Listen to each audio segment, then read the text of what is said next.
Bien.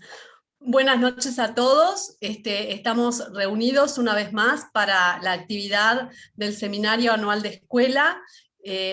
Estamos trabajando el Seminario de Problemas Cruciales para el Psicoanálisis y hoy escucharemos la lectura de Octavio Carrasco. Bueno, adelante, Octavio. Gracias, Isabel. Bueno, gracias por estar acá para compartir algunas. Hoy traigo algunas preguntas con cierta justificación o cierto andamiaje, algunas tentativas de, no diría de respuesta, sino de desarrollo de esas preguntas, en torno a lo que es el significante, ¿no? Problemas cruciales del psicoanálisis, ¿no? Quería primero contar una anécdota, una pequeña tijé, si quieren, que en parte también marca la forma de lo que voy a intentar compartir. La semana pasada, el jueves, se me rompen mi par de lentes, ¿no? Entonces, bueno, voy a la óptica y me dicen, bueno, puede estar para el miércoles. Es decir, el fin de semana, que lo tenía reservado ya para una intensa jornada con Mac y a veces con Siri y mis socias de escritura digital, se vio accidentada, violentamente accidentada. Me quedé sin mi prótesis óptica. Por lo tanto, si bien lo intenté, lo que salió fue principalmente una cefalea, es decir, el síntoma. Preferí no insistir. Pero si bien no podía escribir, tampoco leer, sí podía escuchar, ahí donde ese accidente me volvió a ese punto necesario, ¿no? Un buen accidente en el sentido de que dije, bueno, no puedo escribir, no puedo leer, pero sí puedo escuchar y sí puedo ver videos.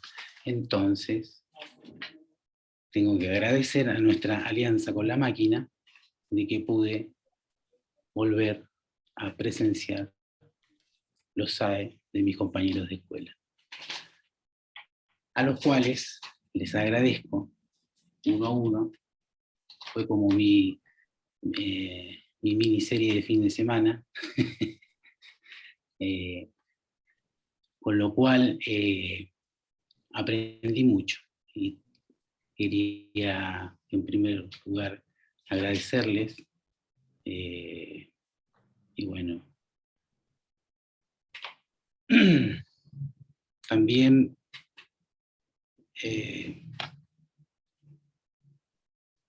reconocer lo que me parece viene siendo un trabajo de escuela, digamos, sostenido, intenso, que nos permite compartir con cierta claridad algunas conceptualizaciones y algunas formas de compartir la clínica y hacer escuela. Entonces,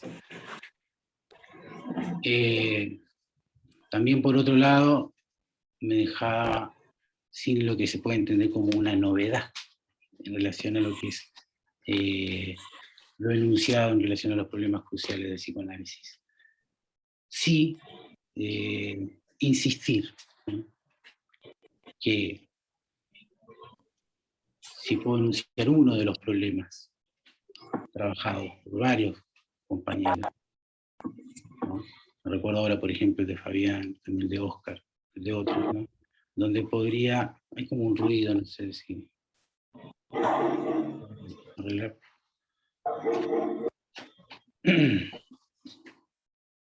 Gracias. Decía que uno de los problemas cruciales del psicoanálisis atraviesa, creo que transversalmente lo que puedo reconocer como mi experiencia clínica, digamos, que se puede enunciar en esa parte, ¿no? Que es la dimensión entre el sujeto, el saber y el sexo. En el saber, ubiquemos como también una relación particular del saber, la ciencia y la verdad, ¿no? Ahí, bueno, creo que mantiene abierta la necesaria pregunta que uno, me parece como analista, se debe formular: cuáles son los problemas cruciales que lo atraviesan como analista en su propia clínica y como analista en tanto función de deseo del analista, poder reconocer su función política. ¿A qué me refiero con la función política del analista? Bueno, la promoción de la falta. Es decir, insistir en la habilitación del deseo. No digo nada nuevo con esto, pero me parece que ese es el punto central de la política del análisis.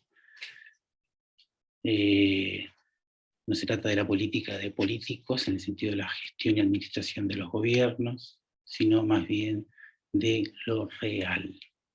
¿Y qué es lo real? Lo que falla ahí en el sujeto. En ese punto de definición quisiera digamos, marcar a qué me voy a referir a lo real en principio.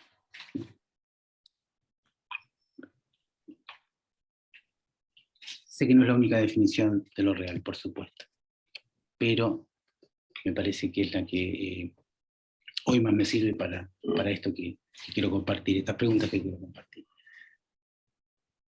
No sola esa definición. Otra, que es la que comentábamos en la previa, fíjense, ¿no? Como algo, la pregunta sería, que se precipita en lo real, bajo la forma de la TIG, rompe un automatón, bajo la forma de la falla, bajo la forma de lo imposible, ¿no? Bajo la forma de lo que no cesa de no escribirse, como lo define el seminario 20,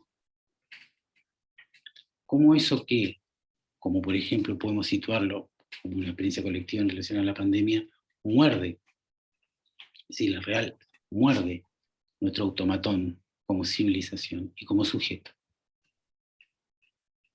Esa sincronía le da cierto crédito, no exagerable, a las comparaciones que se han hecho desde el periodismo, la literatura, la conspirología, los discursos oficiales de la situación de crisis global.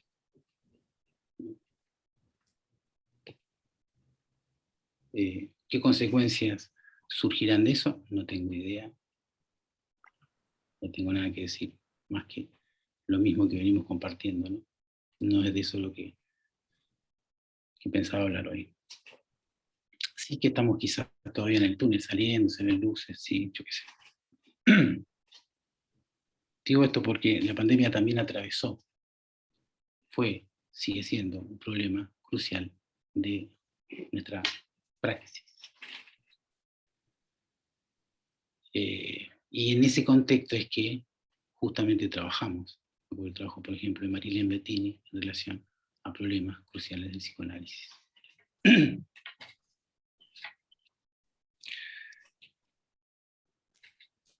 Además de apoyarme entonces en esas exposiciones, en esos trabajos, también recuerdo en este momento, ha venido varios, digamos, frases significantes de lo que fue un acercamiento a lo que podríamos llamar la óptica del erotismo digital, ¿no? El problema escópico, eminentemente escópico, que se juega en lo que es un territorio pornotópico de la organización, de los placeres, del deseo y del goce. Y lo que abordé, hoy día lo podría decir, sí, está dentro de esta enunciación crucial del psicoanálisis de sujeto, saber y sexo, en relación a lo que trabajé en Pornotopía y Psicoanálisis en el 2019. De lo cual,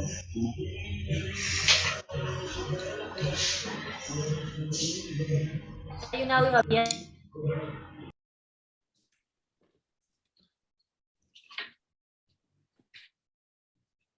De lo cual justamente, como uno de los significantes de sujeto, saber y sexo, hacía una pregunta inicial, como bueno, el sujeto en análisis, ¿qué sabe el sujeto de su sexo? ¿Qué quiere saber de su sexo? ¿Qué de su ser se juega en su sexo?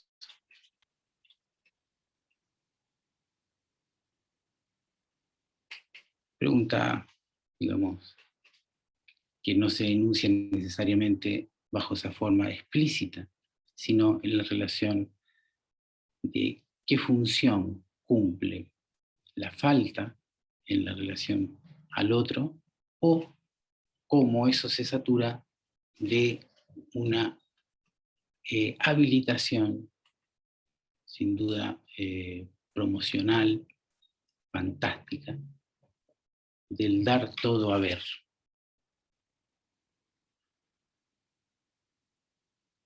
La relación a lo que trabajé en función de si es posible pensar una dimensión utópica más allá de las ya conocidas, como por ejemplo la del marxismo, lleva a cuestionar directamente la relación compleja y biopolítica entre saber, ciencia y verdad. Tema en cierto modo ultra urgente en relación a lo que viene apareciendo como insustituible vía de salida de esta emergencia sanitaria, como es la que ya comentamos recién, la vacunación continua, perpetua.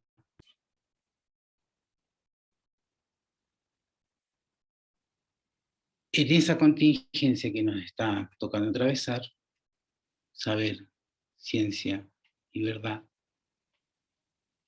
parece ser la única palabra política.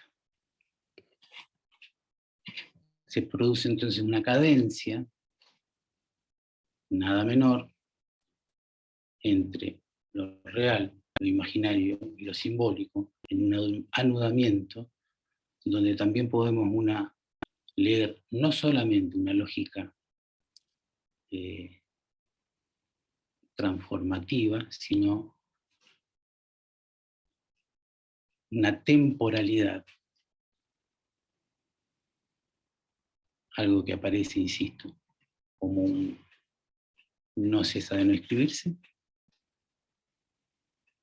lo real de la emergencia, la contingencia de las respuestas, y por último, lo que ya aparece ahí en el horizonte como una sanción legal de lo que debe ser, como forma de circulación y control de los cuerpos. Se hace ley, se hace necesario, y no cesa de escribirse. ¿Dónde? Bueno, los chips de nuestros cuerpos.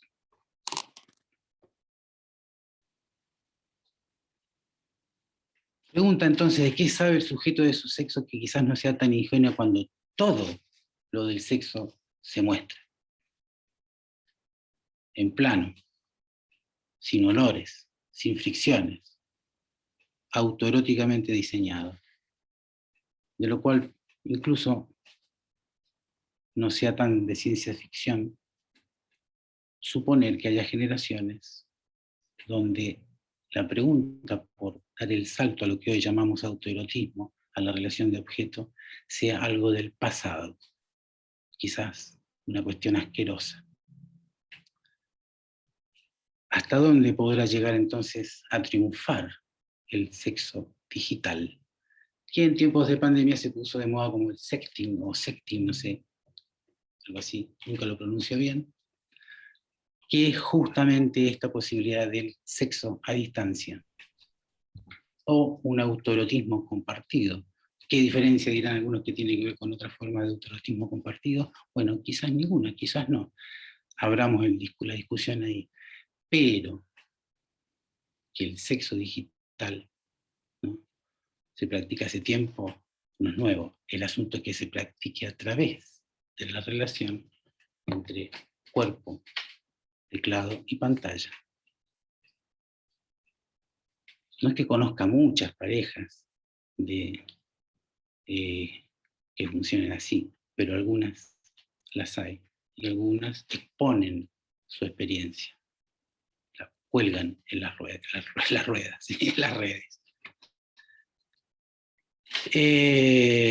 Claro, ahí la pregunta que digo, sí, haciendo ciencia ficción, ¿llegará a ser el sexo digital una práctica sexual obligatoria, en sentido necesaria para todo sujeto del futuro? Bueno.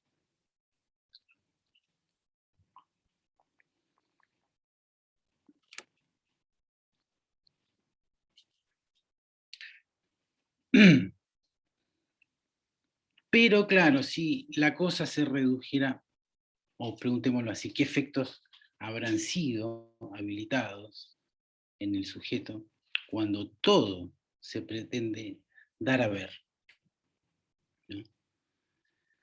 Bueno, ahora juntémoslo con otra cosa, que es lo que, bueno, intenté trabajar en el seminario Más allá del capital, Marx allá del capital. Lo curioso, me parece, y es justamente cómo esto que se da todo a ver como forma incluso expresamente, incluso en algunos países de la región, como forma también de hacer política de los políticos, ¿no?, aparece como la cara más cruda de lo que podemos llamar, animo a llamar capitalismo real, lo que nosotros vivimos acá, en el sentido de capitalismo de la falla, de lo imposible. Sujeto allí a una suerte de precarización estructural que a nivel de las psicopatologías produce, me parece, una serie de sujetos a la precarización que en uno de sus bordes, está muy atado a estas neoformaciones de aislamientos reales de sujetos que tras su fusión con el teclado y la pantalla pueden sustituir sus vínculos que podríamos llamar naturales, sociales, carnales, corporales con el otro. El sexo digital, llevado hasta su último punto, es, podríamos decirlo con un lenguaje freudiano, reducto hipertecnológico del autoerotismo. No es esa, por supuesto, la única ni la principal transformación en relación a lo que pueden ser las llamadas costumbres sexuales que están transitándose, me parece, en nuestra contemporaneidad. Por citar algunas, sin entrar a a trabajar en detalle ninguna de ellas, pero también está, por ejemplo, una de las transformaciones que implica la legalización del matrimonio igualitario. ¿Cuánto impacta eso a nivel de lo simbólico? ¿Cuánto, fíjense, de lo que la falla, que pasa a ser después de mucho tiempo escándalo y motivo de persecución, cárcel, incluso de asesinato, como por ejemplo la relación gay, pasa a instalarse como un matrimonio igualitario? ¿Cómo va eso impactando en las nuevas generaciones? Por ejemplo, el escuchar a adolescentes es constatable, que no aparece la dimensión como de lo traumático, como sí en otros un poquito más viejos como nosotros, me incluyo. Hoy es matrimonio igualitario, ahí hay otra transformación. Los sexos queers, los sexos raros, me acuerdo en la Lacano de La Plata, muchos trabajos abordaron sobre esta gran explosión de las clasificaciones, ¿no?, según el objeto y la posición, múltiples posiciones. Esto de hetero, hombre y mujer es como hablar de categorías antiguas, arcaicas, pero esas categorías antiguas y arcaicas al menos hay que reconocerles su estatuto de clásicos. Y los clásicos son clásicos porque se siguen escuchando, leyendo o jugando. ¿Cuál? El de la posición de la mujer, pero problematizando sobre su condición de objeto causa de deseo. Es como lo dice Lacan. Una cosa es mirar a una mujer, otra cosa es mostrarle que se la está mirando. Son cosas distintas.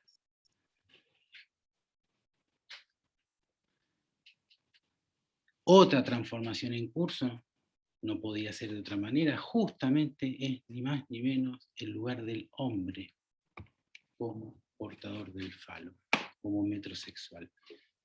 Bueno, algunas de esas cosas las trabajamos en el 2019 y sin duda las retomaremos. Hoy me voy a centrar en lo que podríamos ubicar como esa esquicia, ¿no?, de la mirada,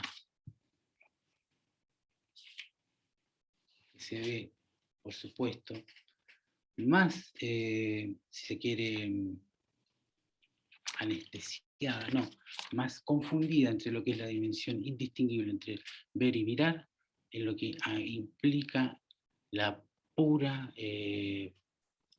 presentificación de la falla, es decir, lo puro real que no puede ir hacia una dimensión de simbolización.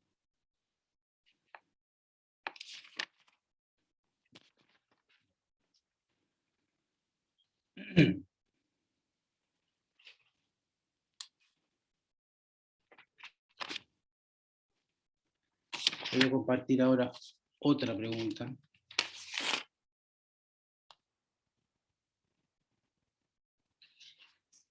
Que está en relación a la, también a la dimensión de lo escópico. Pero, bueno, les planteo la pregunta y después su contexto. ¿Qué extrañeza acontece cuando la realidad, eso que podemos entender intuitiva e ingenuamente como un mundo, las imágenes que nos presentan, eso sí que acontece como la realidad, se invierte de su condición de omni-voyeurs a omni-exhibicionista?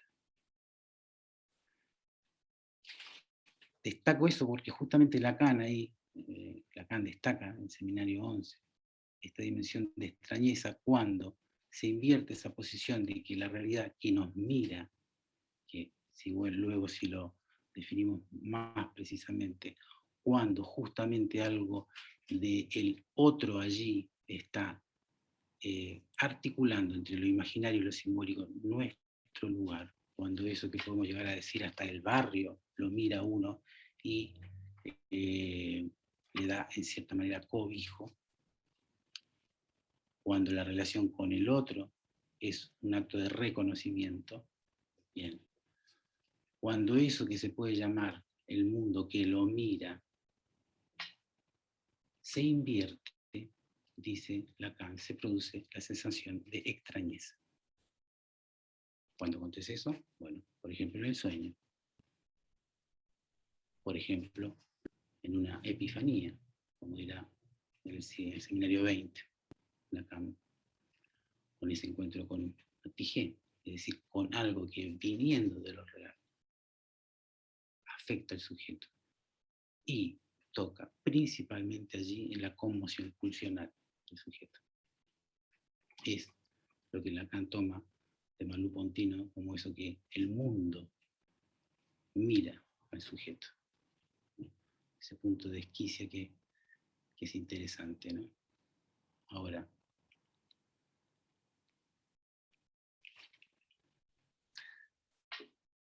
en ese punto de esquicia hay dos planos. Dos esquicias voy a destacar. Una, la que tiene que ver con el ver y la mirada, pero dentro del ver está justamente esa diferencia entre lo que es el punto del sujeto que solo allí se ve, perdón, el sujeto ve solo desde un punto de vista, pero es visto desde muchos otros, como en el Zoom. En la vigilia, ver y mirar se confunden. Alguien podría decir, bueno, claro, cuando veo, me miro. No está pudiendo diferenciar justamente lo que sí en otra dimensión, como es la que aparece en la esquicia de la mirada y de lo que se muestra. El sueño aparece como una guía para captar eso que aparece como se mira sin el verse. Cualquier sueño, podríamos decir, el sujeto está ubicado allí, desde el lugar del relato, como un gran otro. Se ve ahí, pero no detiene el punto ahí en la visura porque no la hay. Estamos en el terreno de la alucinación onírica.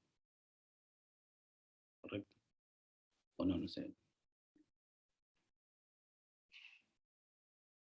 En ese terreno, justamente, de la alucinación onírica,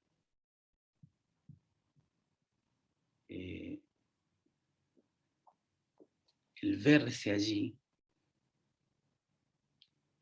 lo convierte en algo que, al ser mirado y luego analizado, muestra, se transforma en algo que muestra. Ahora, la potencia del estereoscópico para evadir lo más posible la castración, postergar y sustituirla con lo que llena el ojo, es lo que quería plantear, ¿no? Como no hay ninguna novedad, simplemente un punto que me permite pensar algunos otros fenómenos, sobre todo clínicos.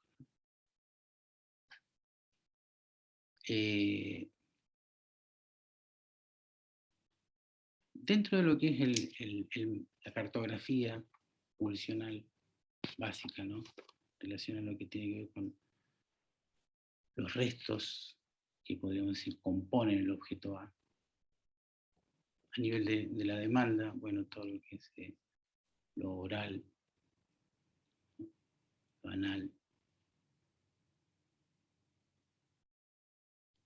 Cuando Lacan propone lo que es el enfilamiento al deseo, lo primero que destaca, me parece, en mi lectura es lo escópico, luego lo fálico, punto desde el cual se resignifican los restos. Lo invocante está ahí en ese punto de bisagra permanente entre la demanda y el deseo. luego lo genital, pero eso no son todos, por lo menos los que puedo leer de la enseñanza de Lacan. Hay uno más, que es lo que llama de distintas maneras, como voy a llamar hoy día, una nada. Lacan también dice un nada.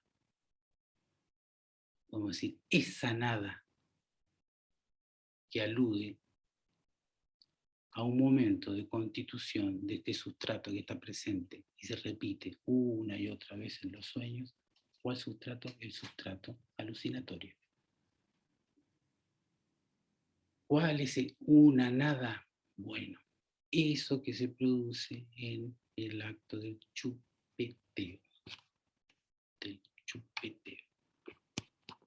Humilde resto, ¿no? Que se activa permanentemente cuando el chupeteo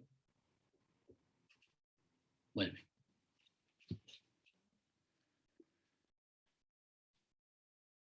¿Cuánto goce en lo que uno se mete en la boca? Bueno, salud primero. Se me secó la boca. Entonces, uno puede decir, no, ¿cómo que una nada? Primero, hay baba cuando se chupetea, ¿cierto? Bien. Hay labios, ¿cierto? Hay lengua, ¿cierto? A veces hay dientes, ¿cierto? A veces hay un trapito, ¿verdad? Antiguamente hasta se había un aparato que se llamaba chupete, ya no sé si se usa, creo que está prohibido, porque dicen que genera adicciones o maldades, no sé. El dedo, ¿cómo que nada? El dedo, ¿cómo que nada? Sí, correcto. Todo eso existe, todo eso hacia el borde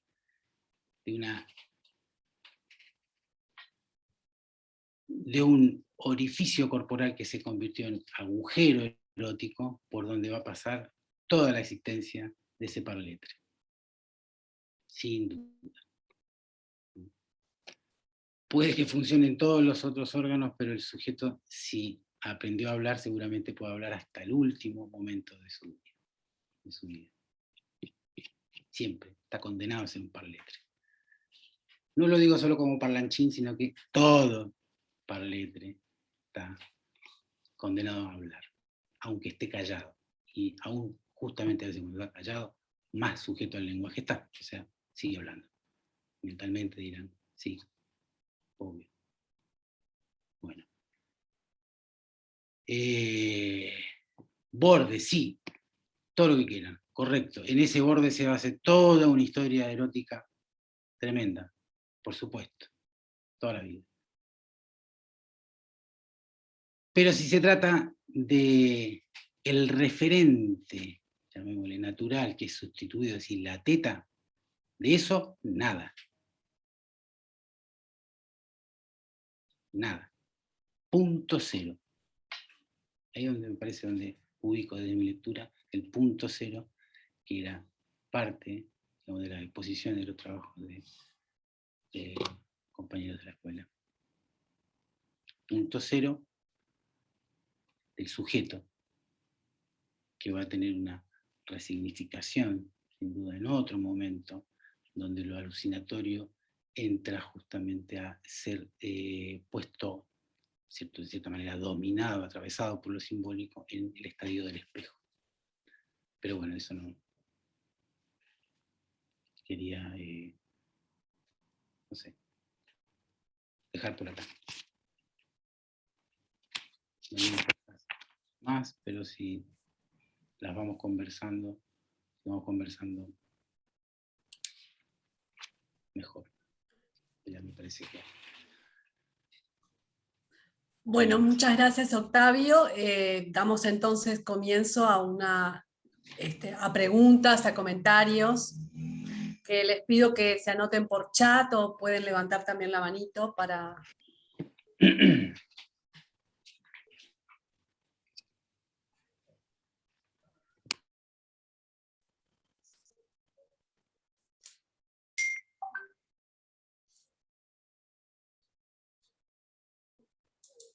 Celia, ¿está levantando la mano?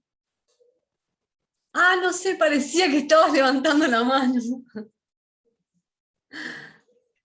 En realidad estaba por levantar la mano con la mano así por el pucho ahí. Bueno, gracias Octavio por tu trabajo. Quería hacerte algunas preguntas, a ver si entendí bien. Vos en el sueño planteás, son 2 o 13, pero de a una por vez. ¿Vos decís que en el sueño el sujeto está como el gran otro? Por lo menos es lo que anoté. Se mira, ¿Cómo? se mira, se mira.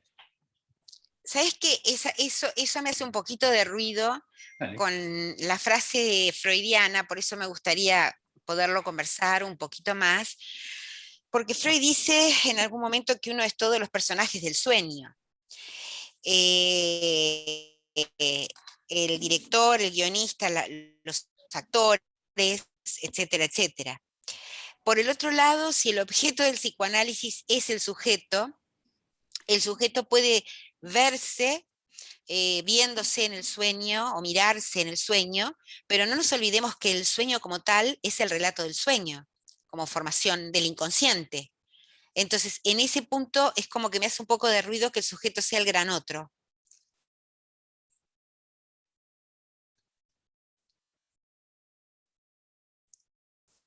¿Está bien? Porque me parece que ahí hay que distinguir muy claramente porque ahí entramos en un terreno muy discutido por Wittgenstein y Bertrand Russell y todos los lógicos en este punto, de que efectivamente ahí hay que distinguir cuando se le empieza a dar el valor de la transparencia de la palabra, este punto que tiene que ver con el sueño es una producción del sujeto del cual nos vamos a enterar por el relato que él haga, en donde a veces las palabras no alcanzan a representarlo, por supuesto, porque el sujeto es representado por un significante para otro significante, y es en el medio, en el entre, que está. Entonces me cuesta un poco pensarlo como en el lugar del gran otro.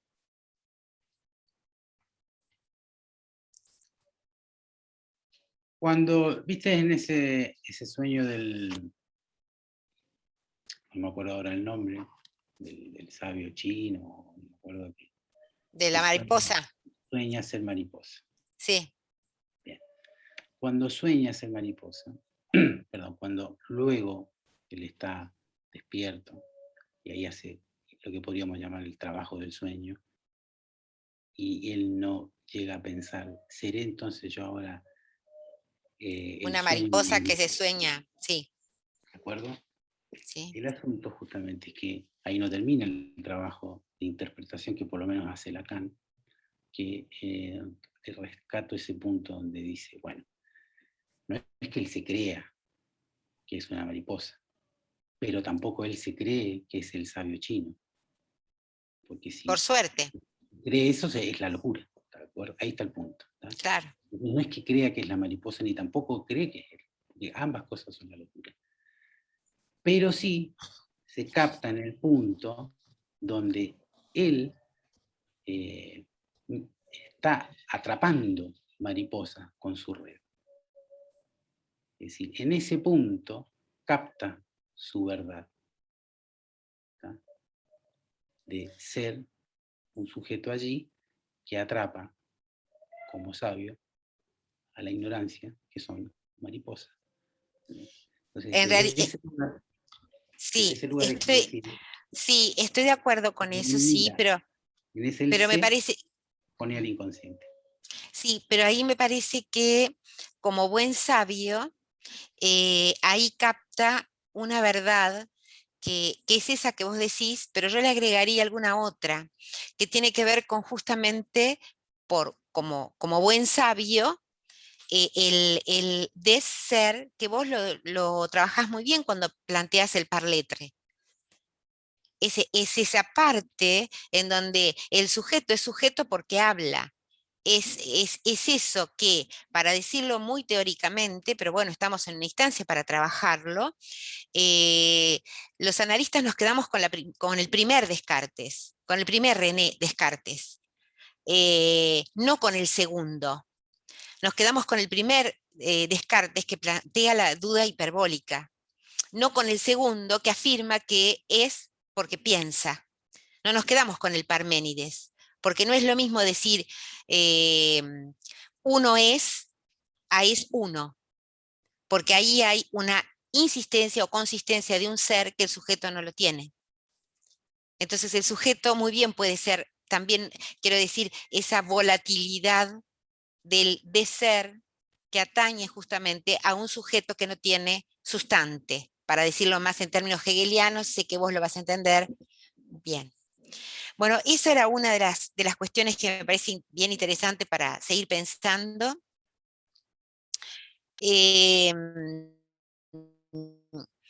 La segunda, vos planteabas que el bebé en el chiquito chupa y baba, qué sé yo, y en algún momento nombras al dedo, me quedé con esto del dedo, pero lo que pasa es que ahí me parece que justamente pulsionalmente ese dedo que el bebé chupa no es su propio dedo, no es un dedo propio, sino que en realidad es por la exoscopía de los miembros hasta que no se conforme el estadio del espejo y haya una anticipación, una concepción anticipada en el espejo que le devuelve el otro, y ahí sí estaría el otro devolviéndole una cierta consistencia, porque cuando se chupa el dedo no es su dedo.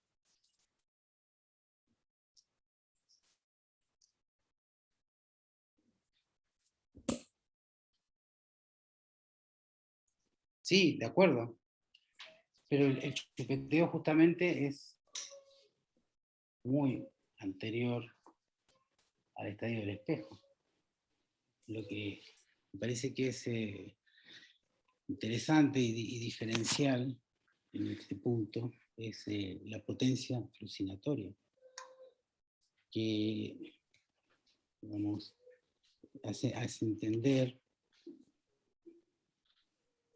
un poquito más la afirmación freudiana, ¿no? Que Lacan, bueno, creo que le restituye su poder de pregunta, ¿no? Que es por qué lo escópico logra digamos, evadir la castración en este punto de saturar el ojo como objeto que mantiene cierta homeostasis de placer.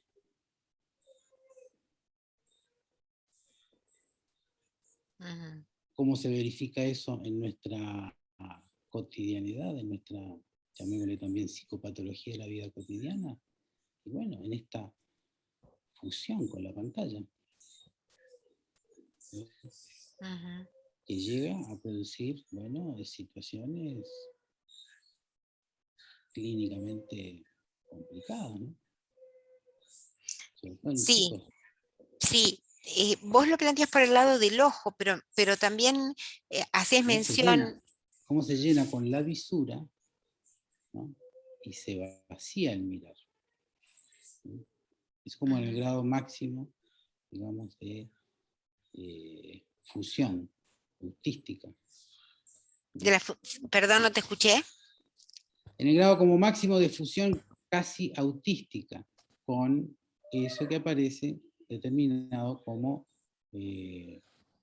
una saturación pulsional, ¿no? Y clausura del sujeto, ¿no? Sí, pero me parece que ahí justamente hay que rescatar que esa promesa de sujeto que en realidad todavía es ese objeto, porque no dispone todavía del lenguaje, no es solamente por la cuestión del ojo o la mirada o el verse y ver, ¿no? En sus tres modalidades, ¿no? Comer, comerse y hacerse comer, mirar, mirarse y hacerse mirar, en esto que vos lo haces un recorrido bien interesante por allí, porque también está, y vos lo trabajás, la cuestión invocante. Quiero decir que, digamos, es el conjunto de todos los planos pulsionales, como si hubiera como una especie de plano pulsional, en donde está eso, como un grado máximo, pero no nos podemos olvidar de que no está separado también de lo invocante, y de que hay un otro allí, un otro auxiliante, que va a venir a conformar el mapa de las fijaciones iniciales para cualquier sujeto.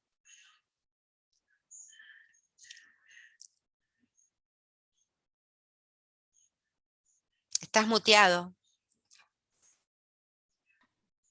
Sí, de acuerdo. El otro, justamente, me parece que se trabajó bastante en la relación del S1 al S2, me parece que fue algo muy bien trabajado en todo este SAE, de todo este año.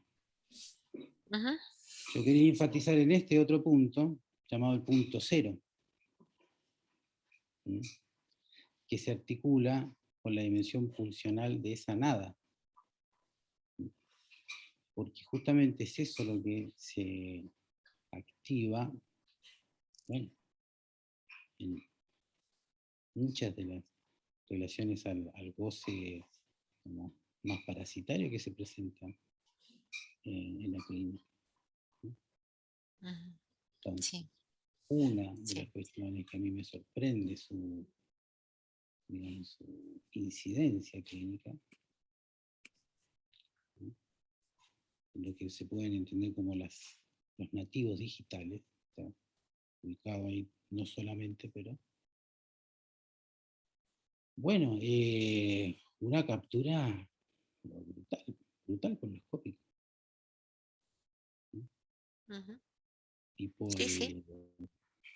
y más aún, por digamos, una posibilidad de vincularse con el otro, digamos, sin estar con el otro, ¿no? O sea, Uh-huh. muy fuerte. Y como en algún momento vos mismo lo decías, también un levantamiento de la represión, ya estoy hablando de más grandes, ¿no? Porque aparece solamente digamos, hay un montón de cosas que se dicen cuando está el plano, bueno, en 2D, digamos, que se escriben, que se muestran, que se dan a ver, que en la realidad eso no ocurriría. No. Quiero decir, en la realidad esta, ¿no? Que supuestamente habitamos. Hay que, me parece que es un desafío crucial el psicoanálisis, Uh-huh. reconocer que, bueno, siguiendo el surco de la esquicia, la mirada y el ver, esquicia, entre la visura y la mirada, siguiendo ese surco pulsional, eso es lo más sorprendente para mí, es que se construye la tecnología que hoy usamos, o nos usan, estamos en alianza. Uh-huh. Sí. Siguiendo el surco alucinatorio, ligado posteriormente a lo simbólico, o a veces no ocurre, pero bueno, cuando se trata de ir de lo real a lo contingente, a lo necesario, sí, acontece eso, no pocas veces. ¿No? Insisto, la experiencia de la pandemia, pero bueno, a nivel de la constitución psíquica también, y a nivel de esto que aparece como un efecto de la alianza del sujeto y la tecnología, bueno, no lo veamos como un efecto ajeno, como que llegaron los marcianos y nos impusieron la tecnología. Eso me parece que es una dimensión como muy ingenuo. Gracias, Octavio. Gracias a ti, Celia.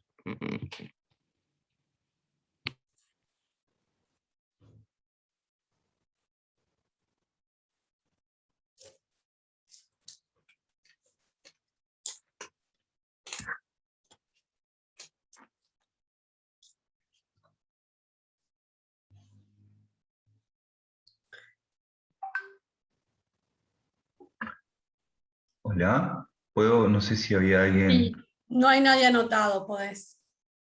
Ahí está, bien. Bueno, gracias por tu presentación, Octavio. Este, y por este también raconto que hiciste de los últimos 2 seminarios que diste. Estuvo bueno también, como volver a escuchar algunas cosas de eso. Me quedé pensando, digamos, como me quedé pensando en realidad primero a partir de esto último, ¿no? De esto último que hablaban con Celia, ¿no? Me quedé como pensando en algunas cosas.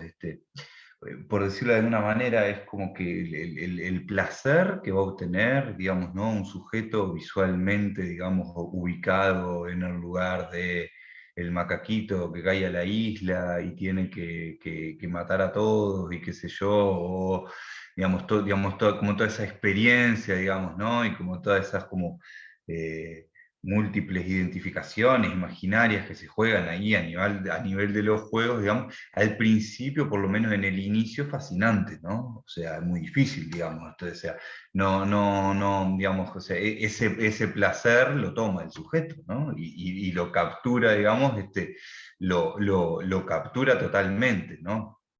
Entonces, digamos, me parece, digamos, que después ahí la cuestión es qué es lo que lo saca de eso, ¿no? O sea, lo puede sacar la prohibición del padre cuando es chico, ¿no? O de la madre, digamos, ¿no? Pero va alguien y le dice, no, tantas horas a esto, no se puede, qué sé yo.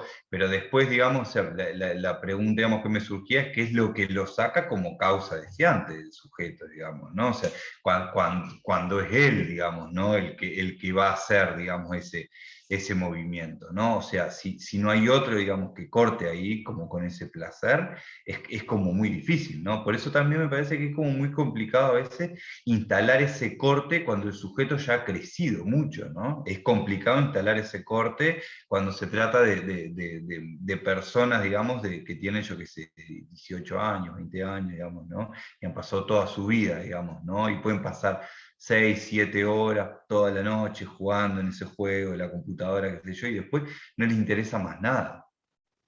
¿Sí? Entonces, digamos, no es, o sea, digamos, el placer que eso produce, digamos, o sea, muchas veces hace como incluso banal cualquier otra obligación, ¿no? O sea, incluso aunque el sujeto sea capaz de reconocerlo y decir, no, yo sé que tendría que trabajar, yo sé que tendría que ir a estudiar, pero sigo, digamos, como ahí, como absolutamente tomado, ¿no? Entonces, me preguntaba, digamos, clínicamente, cómo se hace con eso, ¿no? Una de las cosas, digamos, que a mí me ha servido, ¿no? En parte, ¿no? Y por lo menos, es, bueno, empezar a hablar de los juegos.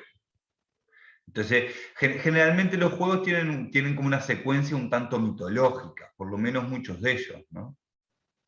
Y entonces, al entrar a hablar de los juegos, digamos, lo que el relato de esos juegos empieza a mostrar son identificaciones, ¿no? Y a partir de esas identificaciones, algo se puede ir como diciendo, digamos, y construyendo que permita, digamos, como cortar, digamos, ¿no? Como con algo de ese goce, o sea, pero que son igual cortes pequeños, ¿no? Por lo menos para las ambiciones que uno esperaría, pero bueno, en fin, igual está. Es como el camino, el camino posible, ¿no? Y lo relacionaba después, vos planteaste la pregunta, ¿qué quiere saber sobre su ser el sujeto en el sexo? ¿Vos planteaste esa pregunta, digamos, cuando empezaste? ¿O lo escuché yo? Así, nunca se planteó esa pregunta. No sé lo que escuchaste. Bien. La pregunta abrió a varias, ¿no? Pero sí, ¿Qué la de su ser pregunta se es juega en su sexo? Esa era la pregunta. Ah, Que de su ser se juega, ¿no? Que de su ser se... Bueno, por eso es lo que quiere saber, que de su ser se juega en su sexo, ¿no? ¿O no? ¿O no? Sí, no, al principio no quiere saber nada de eso. Al principio no quiere saber nada de eso. Y No. en realidad la mayor parte del tiempo no quiere saber nada de eso, ¿no? Pero bueno, digamos, a partir del análisis de lo que eso posibilita, digamos, algún saber como empieza a armar. Pero me había quedado en realidad me había quedado la pregunta, lo relacionaba con esto, digamos, porque pensaba también de vuelta en eso, ¿no? Adolescentes que pasan jugando todo el día, ¿no? Entonces ahí tampoco hay experiencia del sexo, ¿no? Que en un principio, digamos, el niño crece fantaseando que la experiencia sexual ha de ser la super experiencia, ¿no? Porque es como, bueno, ahí está digamos, la experiencia, digamos, ¿no? que busca alcanzar, ¿no? Digamos, en la adolescencia, por lo menos, digamos, se figura, me parece, o se fantasea, se imagina, digamos, como una experiencia, digamos, como asociada como a cierta plenitud. Entonces, la pérdida de ese interés por el sexo me parece que también, digamos,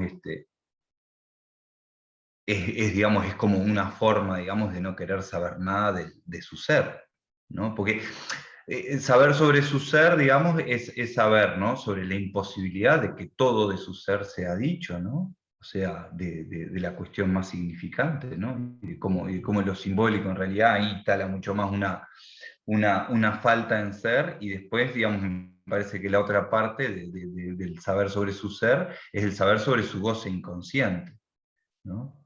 El juego, digamos, imposibilita, digamos, como cualquiera de las dos, ¿no? Digamos, la sexualidad, por lo menos cuando es con otro, me parece que posibilita algo. Porque ahí, digamos, en algún punto el sujeto lo interroga, ¿no? Y se interroga, ¿sí? Acerca de eso, porque me parece, digamos, que ahí algo cambia, ¿no? Me parece que ningún adolescente se olvida de su primera vez, o sea, ningún sujeto se olvida de su primera vez. ¿Sí? Entonces, digamos, ahí algo acontece. Bien, ese era el comentario que quería hacer. Sí, gracias Andrés. Gracias. Está Enrique, que pidió la palabra.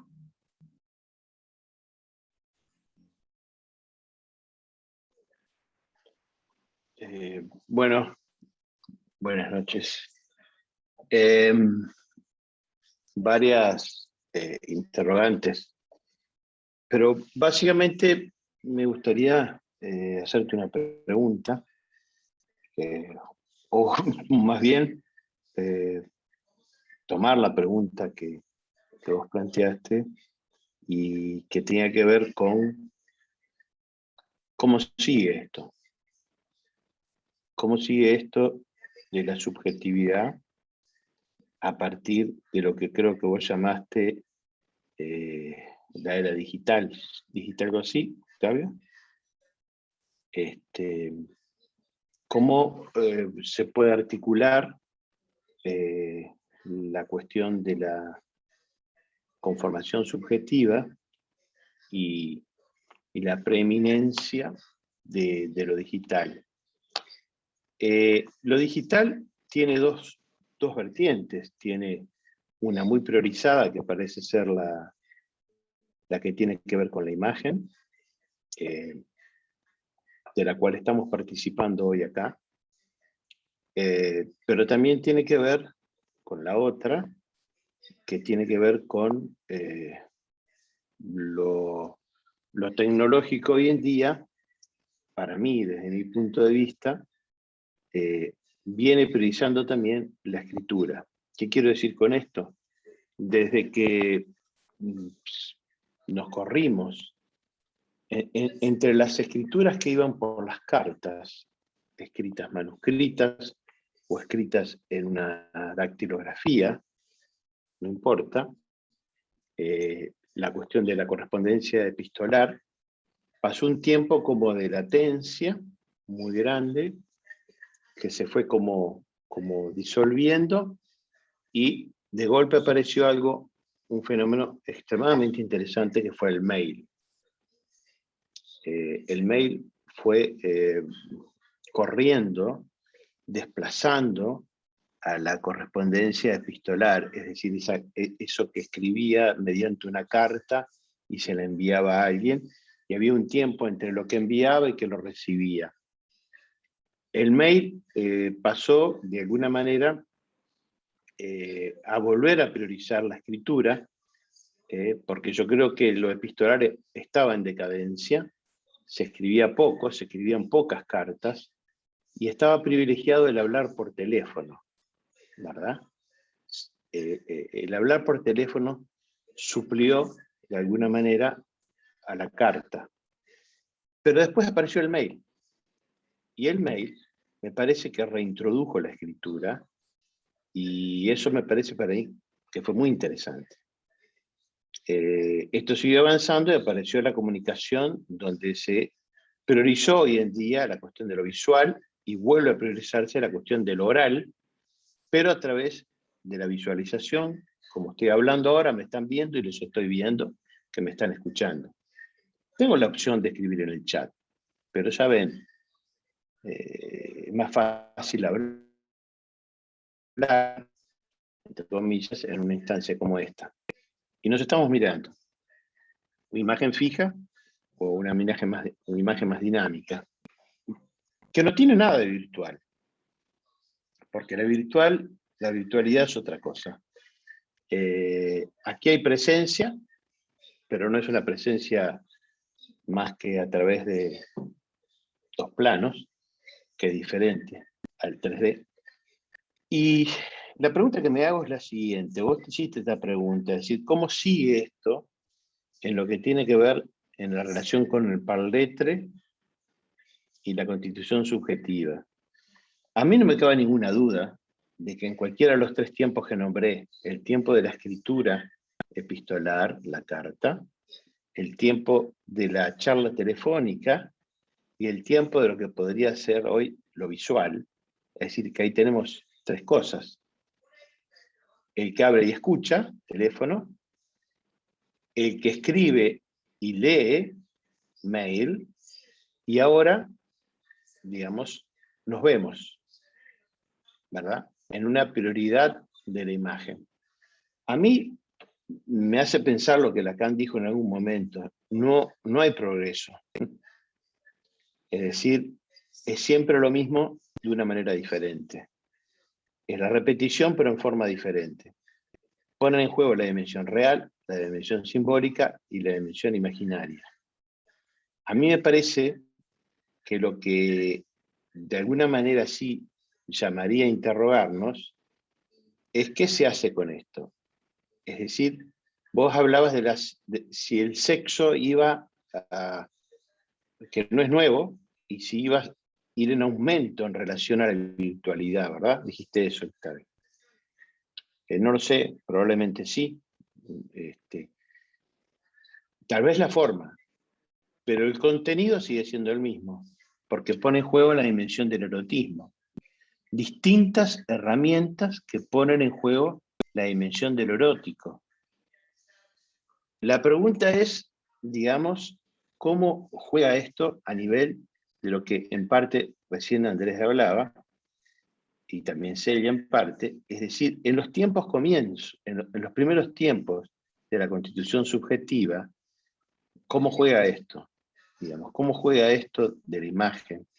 ¿Cómo juega esto, valga la redundancia, cómo juega esto de los juegos, ¿verdad?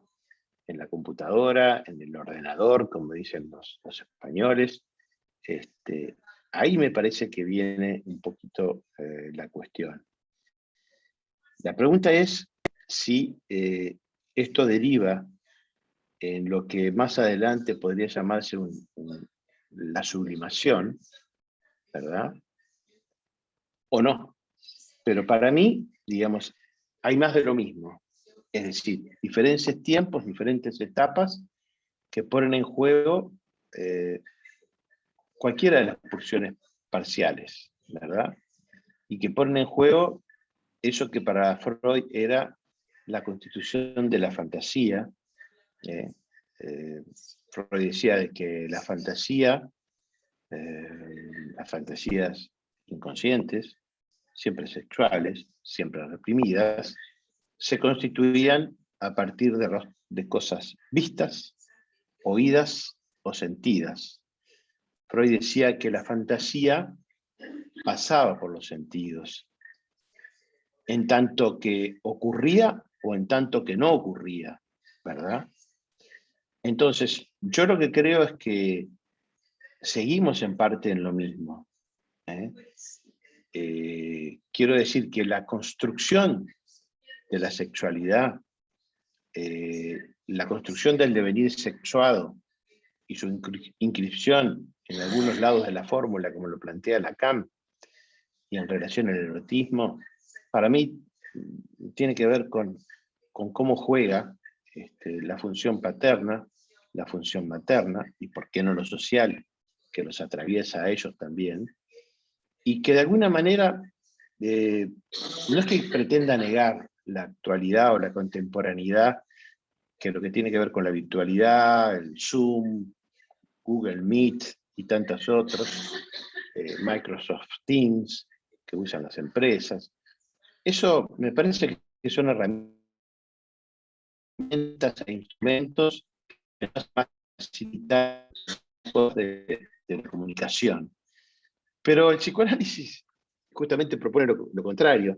El sujeto no se construye a partir de la comunicación, se construye a partir del malentendido. Y yo creo que en estas nuevas formas siguen habiendo malentendidos, ¿verdad? Y eso es lo que me parece que tenemos que priorizar. Por ejemplo, si vamos a la clínica con niños, Arminda Verasturi a mí me enseñó, cuando yo empecé a trabajar con niños, que yo tenía que tener una caja de juegos si iba a trabajar con niños.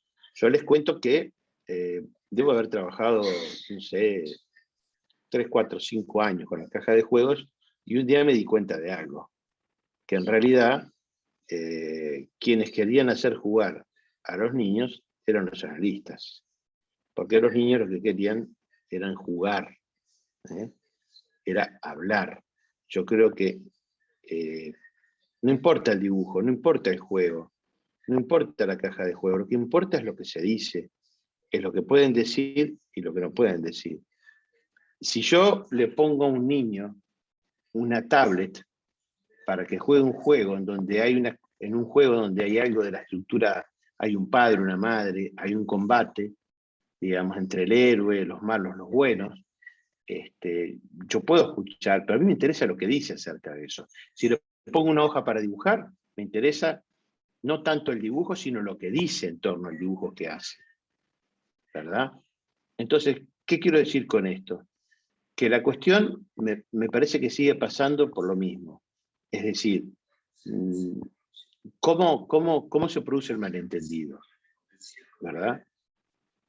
Lo que es preocupante, si eso, de alguna manera, ya no en la construcción subjetiva, sino en la vida adulta, empieza a producirse algo del fenómeno de la sublimación.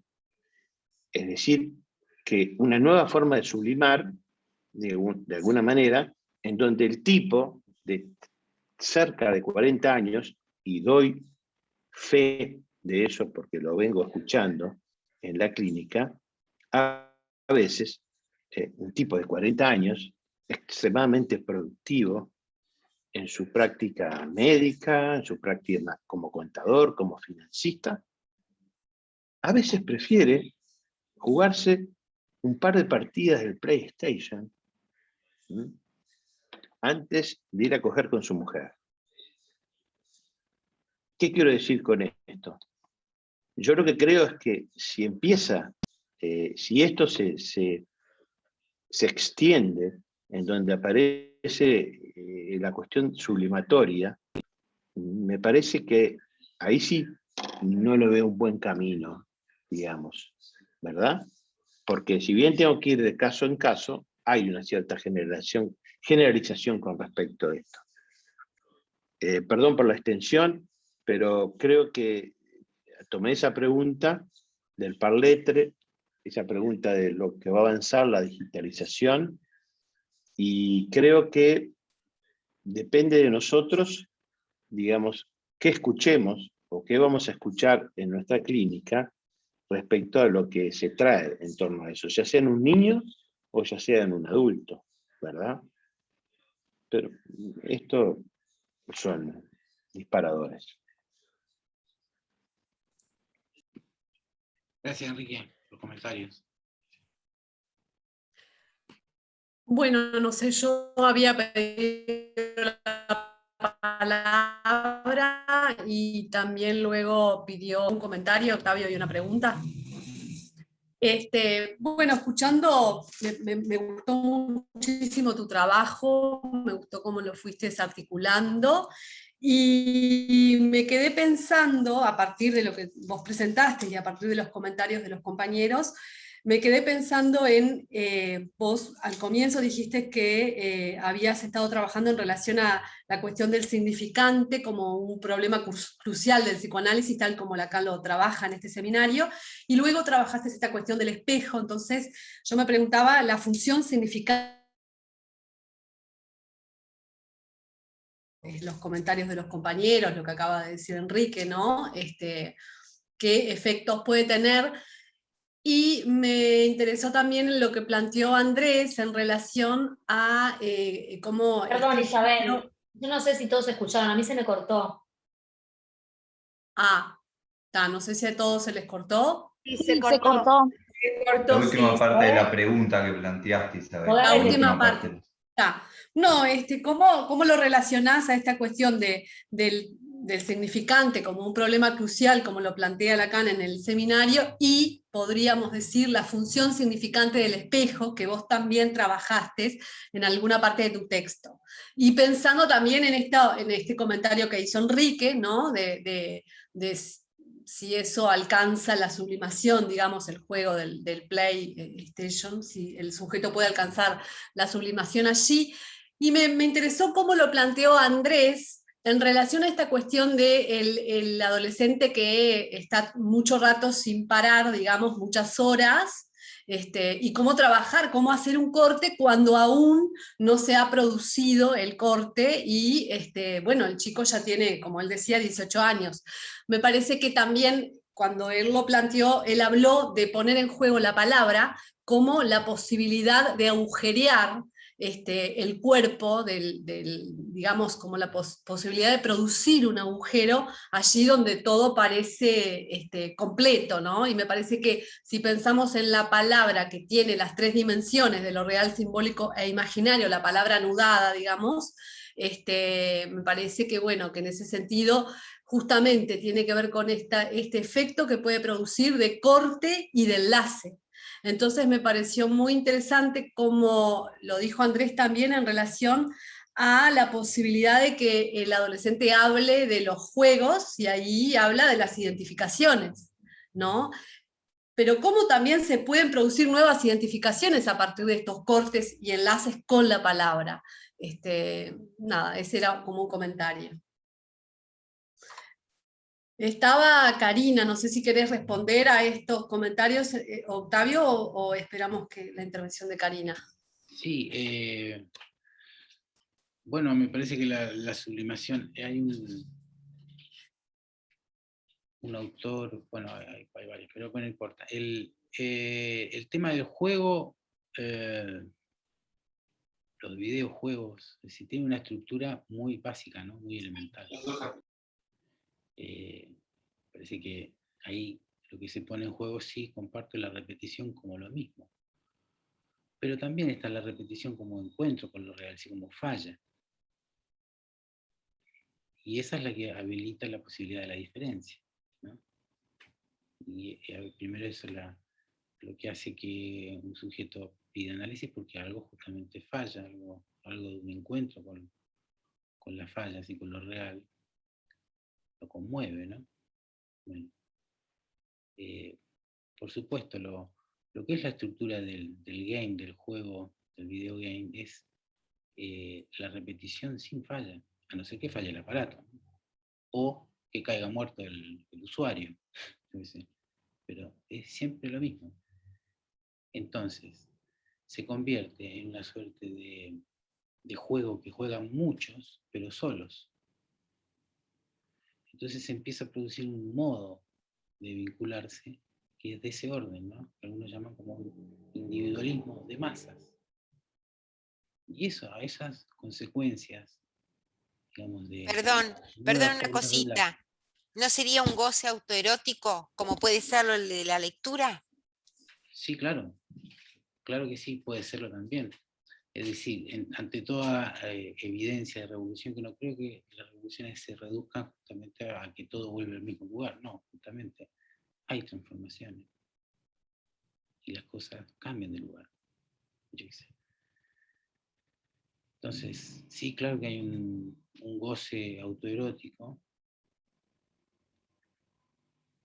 pero justamente lo que destaco primero, la máquina no es una imposición, es un efecto, ¿no?, del deseo, llamémosle humano, ¿no? Es, con toda la crítica que puede hacerse de eso, la máquina es la humanidad, es humanista, con la crítica, insisto, que se le puede hacer al humanismo. No es antihumana, es, y eróticamente funciona en esto que, bueno, se puede llamar como, bueno, esta humanidad ampliada, que aparece incluso en relación hasta ese punto extremo, que puede ser, digamos, el sexo a distancia. El autoerotismo no es nada nuevo, por supuesto. Lo que digo es que produce esa máquina. No es que se ve reforzada, no, no, es un efecto, ¿no? Ahora, en la repetición, por supuesto, pura y dura del automatón, donde solamente lo que importa es una suerte de homeostasis, ¿no?, de equilibrio. ¿Mm? Bueno, ahí es donde se instala el videogame, ahí. Y hace de eso hábito. Y bueno, resto para otra cosa no queda. Y se convierte en el goce parasitario, por supuesto. Claro. Y no habilita otra cosa. En algunos casos extremos, en otros más o menos. Bueno, ahí están todas las combinatorias. Pero es un elemento nuevo de lo antiguo, totalmente. ¿De qué? De la pulsión escópica que se nutre justamente de un sustrato, de un referente material que es ¿qué? La alucinación. Una nada, ¿no? Una nada que se presentifica justamente en eso que es la magia de la tecnología. Es un encuentro, estoy de acuerdo, presencial, pero recortado, en plano. Este, por ejemplo, ¿no? Vale, sí, correcto. Pero también me parece que se produce a partir de eso otras cosas, otras consecuencias. Lo dicen varios, ¿no? Hace más o menos 40 años viene produciéndose estas transformaciones. No solo en ese plano, ¿no? Bueno, alteraciones donde dentro de esta cosa que no sabemos qué es, ¿no?, donde un capítulo más puede ser la pandemia, hay más cosas, ¿no?, que tienen que ver con que para algunos lo que está pasando es la validación, y por un lado tienen razón, de que nos podemos vincular humanamente, podemos mantenernos como especie humana si nos mantenemos sin juntarnos mucho. Puede ser. ¿Hasta dónde se regula el cuánto nos podremos juntar o no? No lo sabemos.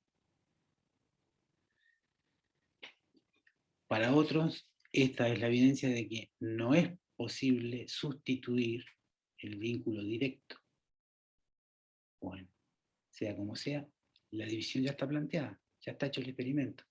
Es posible. Necesitamos emergencia. O sea, es posible. ¿Cuál es el costo de eso? Se verá.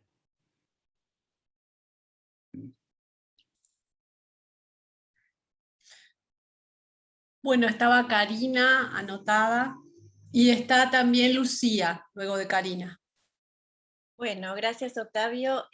Bueno, venía un poco en la línea de lo último que estabas diciendo, un poco la pregunta, el comentario, respecto justamente de, bueno, de cosas que quedan habilitadas por la pandemia, digamos, que sí existían desde antes, pero bueno, por lo menos a mí me sorprendió escuchar en el informativo la recomendación del sexting, justamente para que la gente no se juntara o no se viera por la pandemia. Y he escuchado en la clínica que de alguna manera, si bien pueden ser, digamos, formas que ya se daban antes, como que hay ahí algo que se está produciendo donde parece que se evita el encuentro, ¿no? Me ha tocado escuchar en varias ocasiones eso como bueno, del sexting o de la sexualidad, donde de repente el sujeto queda como instalado en ese lugar, prescindiendo del encuentro o del cuerpo del otro y conformándose con esa situación, ¿no? A distancia, y donde rápidamente es sustituible por otro, ¿no? O sea, chicas y chicos he escuchado de repente adolescentes, no tan adolescentes, sino más terminando la adolescencia, donde, por lo menos así lo leo en ese caso, el sujeto evita como encontrarse y queda toda la parte de la sexualidad como quien, no sé, hace un pedido ya de comida o como algo más de consumo, no sé cómo decirlo.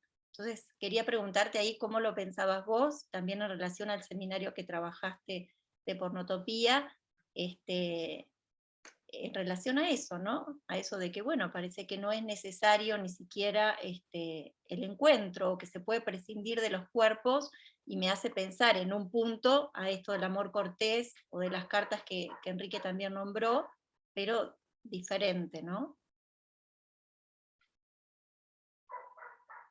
No sé si se entendió, pero bueno, ¿cómo lo pensabas en relación a eso? Como algo más de consumo donde el otro puede prescindir del cuerpo del otro, ¿no? Más allá de que en el encuentro también se juega lo fantasmático, pero bueno, no es lo mismo, así como no es lo mismo verse presencial que estar así. Me parece que hay una lucha de relatos, ¿no? Como decían, de discursos, ¿no? Y una de las interrogantes, ¿no? Es hasta dónde van a llegar ciertas transformaciones. Por ejemplo, va a romper el corazón del romanticismo el sexting, ¿no? El corazón de esto que estás señalando en relación a lo que tiene que ver con lo que tenemos como el deseo, porque está inscrito dentro de esa representación del mundo más amplia que es el psicoanálisis. El psicoanálisis es un síntoma de eso, un síntoma en lo social de qué, del deseo. El deseo, si bien pasa por distintos modos de reconocer la falta que le hace a uno el otro, una privilegiada es la conyugalidad, sin duda.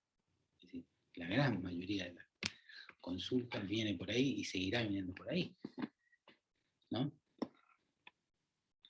Por esto que aparece como el clásico al que me refiero, posición femenino-masculino, que no coincide con cuerpos macho y cuerpos hembra. Eso es más viejo que Freud, ¿no?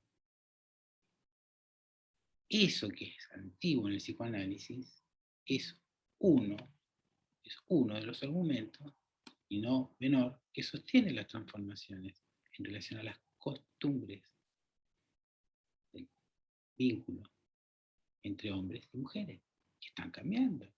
Desde los tiempos de Freud hasta ahora están cambiando. Sería no sé qué, no verlo, ¿no?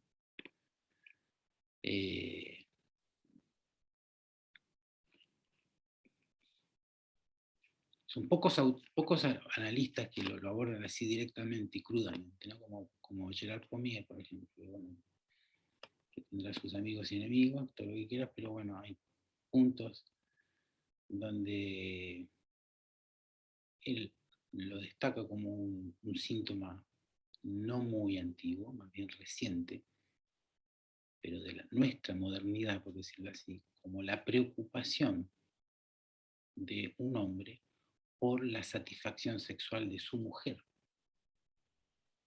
como un problema. Uno revisa los historiales de Freud, los historiales más antiguos, ¿no?, de otros alienistas. No existe eso en el siglo XIX y principio del siglo XX. No hay una consulta donde se pueda encontrar esa preocupación como síntoma y como demanda de análisis, ¿no? Por eso. Bueno, como bien destaca ese fenómeno, comparto ese fenómeno hoy. Es, no digo de todos los hombres, pero la preocupación de algunos hombres, darse cuenta que el otro es sujeto, ¿no? Por ejemplo. No es un culo nomás. Y digo nomás, bien. Pero también lo es, obvio. O sea,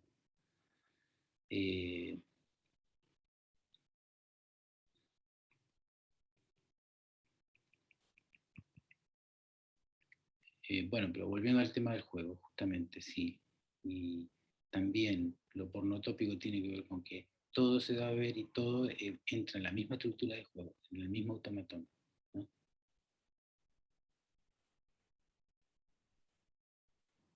hay cambio. Ni en un sujeto, ni en una sociedad, ni nada. O sea, se sigue en ese circuito, ¿no? Bueno. Lucía. Hola, buenas noches. Bueno, gracias Octavio. Estuvo muy bueno tu presentación y bueno, parece que nos hizo preguntarnos bastante. Lo mío es una pregunta bien concreta que hace tiempo que me la hago, pero en la dimensión de la vida cotidiana, y también de la clínica, pero nunca me tomé el tiempo para respondérmela, de por qué creen ustedes que esto del juego, del juego virtual, a todas las edades y todos los niveles, se da más en los varones. ¿Por qué se enganchan más?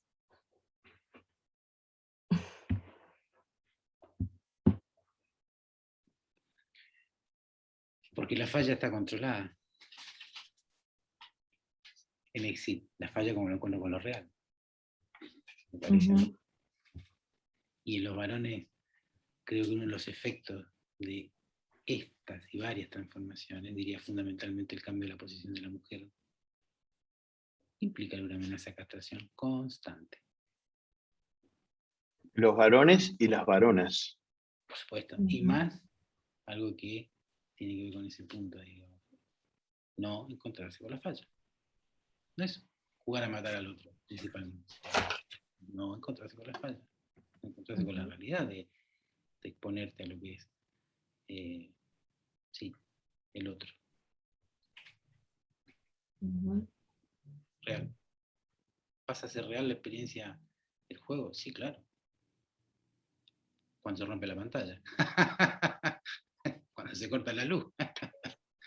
Porque alguien tiene que pagar la cuenta.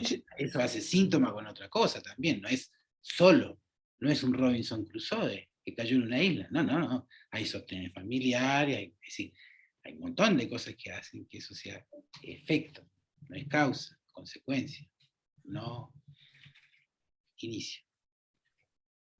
Quiero hacer una pregunta. ¿Quién es Escuela Freudiana de Montevideo? Es Majo Enrique, que hoy se ocupó de abrir la sesión del SAI, la está grabando. Porque es muda.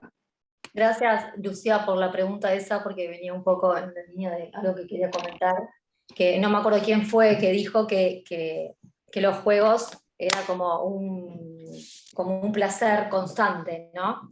Y yo con eso tengo una opinión contraria, creo que sí, en algunos momentos sí, pero también uno ve cómo ellos, los niños, estoy hablando de los niños, y a veces los adolescentes también, sufren terriblemente. porque hay mucho displacer también en el juego. En esto que traía ahora de la pregunta de Lucía y lo que responde Octavio de la falla, del encuentro también, porque los juegos, los que juegan los niños o los adolescentes, los hacen una y otra vez también perder, o no pasar la pantalla, o que venga alguien y les destruya lo que construyeron, o que recuerdo a un niño que en el Minecraft había construido toda una casa subterránea, qué sé yo, y bueno, y al otro día entró y habían entrado y le habían roto todo, ¿no? O bueno, qué sé yo, no sé, distintos juegos, ¿no? Creo que hay que hablar de cada juego porque son diferentes, es diferente la escena, son diferentes los personajes, es diferente lo que cada sujeto pone en juego, también en el juego. Y no sé si se puede generalizar. A mí al menos creo que es una pregunta que he traído bastante, es cómo poner también a jugar esto de que, por ejemplo, en la pandemia, que esto que trajiste, te agradezco, Octavio, primero, perdón por la presentación, que hablaste de la pandemia y hablaste de que también, o sea, el juego habilitó el lazo social. ¿Hola? Sí. ¿Puedes repetir lo último que no lo escuché?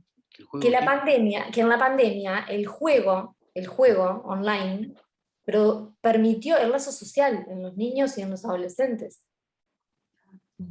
Permitió el lazo social. Pregunta que es algo que yo al menos me traigo bastante, ¿no? Que creo que quienes trabajamos con niños y adolescentes vemos las consecuencias, ¿no? De todo este tiempo de encierro, de no contacto con el otro tridimensional, ¿no? Pero sí el juego permitió el lazo social. Porque se peleaban, porque se echaban a uno, porque admitían al otro, porque se armaban los grupos, porque lo mismo que se produce en la escuela, en el club, en qué sé yo, se producía en los juegos. También en relación a esto de